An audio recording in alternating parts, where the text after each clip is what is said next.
আসসালামু আলাইকুম। আজকে আবার আপনাদের সামনে উপস্থিত হলাম সাবজেক্ট ভার্ব এগ্রিমেন্টের লেকচার 2 নিয়ে। তো সবাইকে অবশ্যই আগে বলে নিচ্ছি, লেকচার 2 শুরু করার পূর্বে অবশ্যই লেকচার 1টি দেখে নেবেন। যদি লেকচার 1টি না দেখেন তাহলে লেকচার 2 কিছুই বুঝতে পারবেন না। তো লেকচার 2 শুরু করার পূর্বে অবশ্যই লেকচার 1 দেখে নেবেন, তাহলে ইনশাআল্লাহ লেকচার 2 আরো সুন্দর ও সাবলীলভাবে বুঝতে পারবেন। তো লেকচার ওয়ানে আমরা আলোচনা করেছিলাম কোন একটা সেন্টেন্সের মধ্যে আমরা যদি কি পাই, prepositional phrase, relative pronoun, together with, along with, accompanied by, accompanied with, including to, as well as, and not ইত্যাদি যদি কোনো একটা সেন্টেন্সে পেয়ে থাকি, তবে সাবজেক্ট কাউন্ট করেছিলাম প্রথমটা। সাবজেক্ট কাউন্ট প্রথমটা বলতে বোঝাচ্ছি যে প্রথম সাবজেক্ট অনুসারে আমাদের ভার্বটা বসতো। যদি প্রথম সাবজেক্টটা হতো সিঙ্গুলার, তবে ভার্ব হতো সিঙ্গুলার। আর প্রথম সাবজেক্টটা যদি হতো প্লুরাল, তবে ভার্ব হতো কি প্লুরাল। বোঝা গেছে? আমরা গত লেকচার ভিডিওতে আমরা এটা সম্পর্কে বিস্তারিত আলোচনা করেছি। তো আজকে আমরা আমাদের লেকচার 2 তে আলোচনা করব যে কোন একটা সেন্টেন্সের মধ্যে যদি আমরা either or, neither nor, not only but also, not but, কি বললাম, কোন একটা সেন্টেন্সের মধ্যে আমরা যদি either or, neither nor, not only but also, not but ইত্যাদি যদি পেয়ে থাকি, তাহলে ভার্ব বসবে দ্বিতীয় সাবজেক্ট অনুযায়ী। আমার কথা বোঝা গেছে? এখন তোমরা হয়তো আমাকে অনেকে প্রশ্ন করতে পারো যে ভাইয়া দ্বিতীয় সাবজেক্ট এখানে কোথায় পাবো। তো আমি বলে নিচ্ছি যে আমরা যখন এক্সাম্পল করবো আমরা দেখব যে আমরা এখানে আইদারের পর একটা সাবজেক্ট পাবো, যেটাকে আমরা বলতে পারি প্রথম সাবজেক্ট। আর অরের পরে আমরা একটা সাবজেক্ট পাবো, যেটাকে আমরা বলতে পারি দ্বিতীয় সাবজেক্ট। তাহলে আমাদের সবসময় ভার্ব বসবে কোন সাবজেক্ট অনুসারে? এই দ্বিতীয় সাবজেক্ট অনুসারে। তেমনি আমরা এখানে নাইদারের পর একটা সাবজেক্ট পাবো, যেটাকে আমরা বলতে পারি প্রথম সাবজেক্ট। আর নরের পরে আমরা এখানে সাবজেক্ট পাবো, যেটাকে আমরা বলতে পারি দ্বিতীয় সাবজেক্ট। তাহলে সবসময় আমার ভার্ব বসবে কোন সাবজেক্ট অনুসারে? এই দ্বিতীয় সাবজেক্ট অনুসারে। নট অনলি বাট অলসো ক্ষেত্রেও সেম, নট বাটের ক্ষেত্রেও সেম। তাহলে সবাই একটু একটা না এটা মুখস্থ করে ফেলো।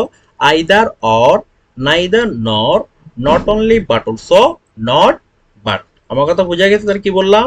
Either or, neither nor, not only but also, not but ইত্যাদি যদি কোনো সেন্টেন্সে পাই, তাহলে সাবজেক্ট কাউন্ট করব কোনটা? দ্বিতীয়টা। যদি দ্বিতীয় সাবজেক্ট হয় সিঙ্গুলার, তবে ভার্ব হবে সিঙ্গুলার। আর তৃতীয় সাবজেক্ট যদি হয় প্লুরাল, তবে ভার্ব হবে প্লুরাল। তো চলো আমরা কিছু এক্সাম্পল প্র্যাকটিস করে আসি। তো আমাদের এক্সাম্পল নাম্বার 1 কি বলা আছে? নাইদার হি নর হিজ ব্রাদার, কি বলা আছে? নাইদার হি নর হিজ ব্রাদার হ্যাভ, অবলিক দিয়ে আছে হ্যাভ, ডান দ্য ওয়ার্ক। তাহলে দেখো আমি যেটা বলেছিলাম যে নাইদারের পরে আমরা একটা সাবজেক্ট পাবো, যেটাকে আমরা বলতে পারি প্রথম সাবজেক্ট।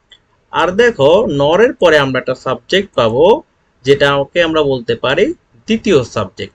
তাহলে আমি কি বলেছিলাম যে আমাদের নাইদার নর, either or, not only but also, not but এখানে সবসময় কোন সাবজেক্ট কাউন্ট করব? দ্বিতীয় সাবজেক্টটা কাউন্ট করব। তাহলে দ্বিতীয় সাবজেক্ট যদি সিঙ্গুলার হয় তাহলে ভার্ব হবে সিঙ্গুলার। দ্বিতীয় সাবজেক্ট যদি হয় প্লুরাল, তবে ভার্ব হবে প্লুরাল। তাহলে এখানে কি বলেছে দেখো তো, his brother, his brother singular নাকি প্লুরাল? অবশ্যই সিঙ্গুলার, হিজ ব্রাদার। তাহলে আমার এখানে ভার্ব কি বসবে? হ্যাভ নাকি হ্যাজ? অবশ্যই কি বসবে? হ্যাজ। কি বসবে? হ্যাজ। কি বসবে? হ্যাজ। বুঝা গেছে? তাহলে কি বললাম? নাইদার হি নর হিজ ব্রাদার। যেহেতু এখানে হিজ ব্রাদারটা কি আছে? সিঙ্গুলার, তাই আমার ভার্ব কি বসছে? হ্যাজ। বোঝা গেছে? আশা করি সবাই বুঝতে পারছো। আচ্ছা, এরপরে আমাদের দ্বিতীয় এক্সাম্পলটা দেখো কি বলেছে? নাইদার হি নর হিজ ব্রাদার্স, কি বলেছে? His brothers. তাহলে দেখো আমরা কোন সাবজেক্ট অনুসারে কাজ করব? আমরা দ্বিতীয় সাবজেক্ট অনুসারে কাজ করব। তাহলে আমার দ্বিতীয় সাবজেক্ট কি বলা আছে? His brothers. কি বলা আছে? His brothers. সিঙ্গুলার নাকি প্লুরাল? দেখো বলা আছে ব্রাদার্স, প্লুরাল। তাহলে ভার্ব কি হবে? ওয়াজ নাকি ওয়ার? অবশ্যই ওয়ার। বুঝা গেছে? আশা করি সবাই বুঝতে পারছো। আচ্ছা, এরপর এক্সাম্পল নাম্বার 3 টা একটু সবাই দেখো। এক্সাম্পল 3 তে কি বলা আছে? Either you or I. কি বলা আছে? Either you or I. তাহলে আমরা কি বলেছিলাম যে either or, neither nor, subject count করব কোনটা? দ্বিতীয় সাবজেক্ট। তাহলে আমাদের এখানে দ্বিতীয় সাবজেক্ট কি বলা আছে? আই। তাহলে এটা তো আমরা চোখ বন্ধ করে বলতে পারি যে আই এর সাথে কি বসবে? এম। এটা তো বোঝাই যায়, কারণ আমরা গতদিন বলেছিলাম যে এম কার সাথে ফিক্সড? আই এর সাথে। বুঝা গেছে? আচ্ছা, এরপর এক্সাম্পল নাম্বার 4 টা নিয়ে একটু বলি। এক্সাম্পল 4 এ দেখো কি বলা আছে? Either Rahim or his friends. তাহলে আমরা দেখো অর এর পরের সাবজেক্টটা দেখবো কি বলা আছে? হিজ ফ্রেন্ডস, তাই না? সিঙ্গুলার নাকি প্লুরাল? অবশ্যই প্লুরাল। তাহলে ভার্ব কি বসবে? আর। বুঝা গেছে? আচ্ছা, এরপর আরেকটা এক্সাম্পল দিছে। এটা একটু আইদার অর নাইদার নট থেকে একটু ব্যতিক্রম। কি দিছে একটু দেখো। Not Rina but Rana. কি বলা আছে? Not Rina but Rana. আচ্ছা, আমাদেরকে এত কিছু দেখার দরকার আছে? কোনো দরকার নাই। আমরা দেখা আবার পেয়ে গেছি নট বাট। পড়ে আসছিলাম না? Either or, neither, not, not only, but also, not but. পাইছি কিনা নট বাট? পেয়েছি। তাহলে যেহেতু এগুলো পেয়েছি, তাহলে সাবজেক্ট কাউন্ট করব কোনটা? দ্বিতীয়টা। কোনটা কাউন্ট করব? দ্বিতীয়টা। তাহলে আমার দ্বিতীয় সাবজেক্ট কি বলা আছে? রানা। সিঙ্গুলার নাকি প্লুরাল? অবশ্যই সিঙ্গুলার। তাহলে ভার্ব কি হবে? ইজ। বোঝা গেছে কি যায় নাই?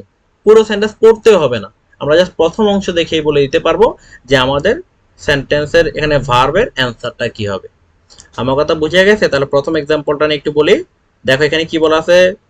হিজ ব্রাদার, সিঙ্গুলার, তাই ভার্ব কি হয়েছে? হ্যাজ। আর এরপর এক্সাম্পলে কি বলা আছে? হিজ ব্রাদার্স, প্লুরাল, তাই ভার্ব কি হয়েছে? ওয়ার। এরপর এখানে দেখো কি বলছিলাম, বলা আছে কি? আই বলা আছে। তাহলে আই এর সাথে কে ফিক্সড? এম। এটাও বলে ফেললাম। এরপরে দেখো এখানে কি বলা আছে? হিজ ফ্রেন্ডস, তাইলে প্লুরাল, তাহলে ভার্ব কি বসছে? আর। এরপর নট বাট ছিল, তো নট বাটে কি বলা আছে একটু দেখো ভালোভাবে। রানা, সিঙ্গুলার নাকি প্লুরাল? সিঙ্গুলার, তাই আমরা এখানে কি বসছে? ইজ। বুঝা গেছে? আশা করি সবাই বুঝতে পারছো। না বুঝলে অবশ্যই ভাইয়াকে জানাবো। আচ্ছা, এরপর এখানে একটা ব্যতিক্রম রুলস আছে। ব্যতিক্রম, এটা অন্য সকল থেকে একটু ব্যতিক্রম। তো ব্যতিক্রম জিনিসটা একটু ভালোভাবে দেখো।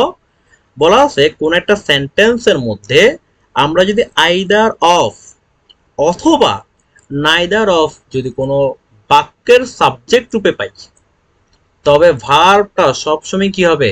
সিঙ্গুলার।